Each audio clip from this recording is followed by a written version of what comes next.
That's okay. I'm here. A wild animal. Oh my goodness.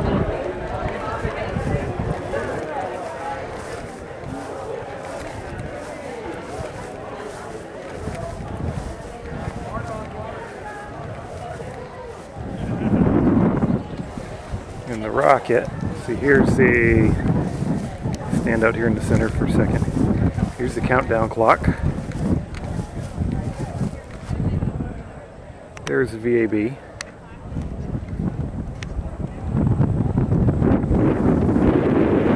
Pad, you might see the rocket, it's hard to see it right now, is way, we're gonna go down there tonight anyway. We're way down where those antennas are. Where the shuttle launches from, launched from, is right there. And here's our team. My pleasure. And although I didn't mention or talk about Cassini, I mean, we've got several other spacecraft that are in orbit and operating. Cassini is a fabulous flagship. It is making observations, scanning, using its radar, the surface of Titan.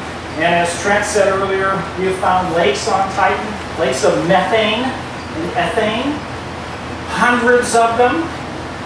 We're also watching as the seasons go by, and yes, there's season in the outer solar system just like there are here. We're watching the lakes evaporate, and we're watching lakes grow in the southern hemisphere. It is right now raining methane on Titan, and that is true. That's unbelievable. It is absolutely unbelievable. What about Titan? Titan is huge. It's huge. It's much bigger than the moon, and in fact, it is bigger than the planet Mercury. If you were to pull it out of the Saturn system, put it around the sun, we call that a planet. Next question.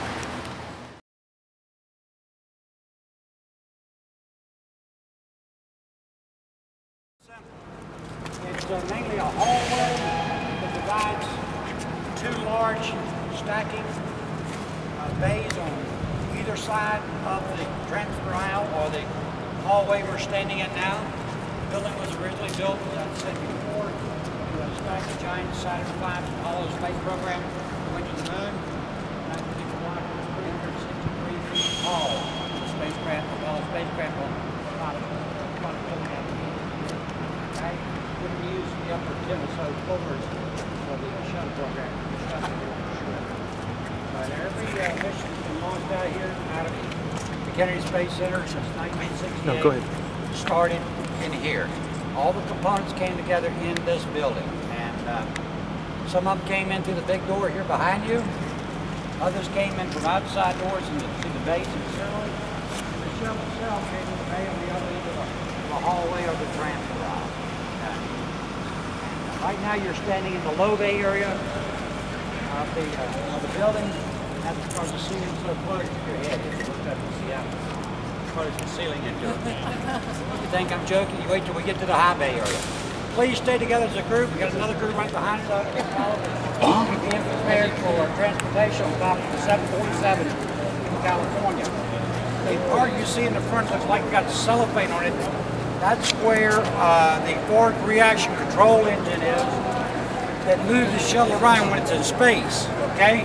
Up in that nose, there's fuel and oxidizer, and in that sensor in the front there are thrusters that come out the side. So when they're up in weightless into space and they want to go right, the pilot turns the stick to the right, and the little thruster on the left-hand side goes over and over. I guess. I don't think you can hear anything in space, but that's probably what it sounds like. But that's the way. That's a forward.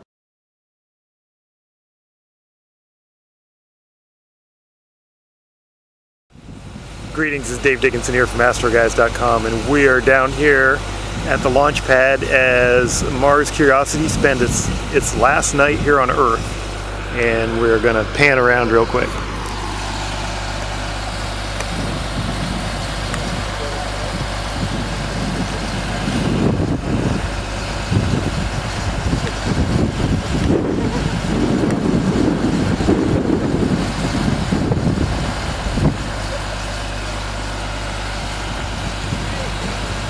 this track is the crawler way from its assembly building area, right up there.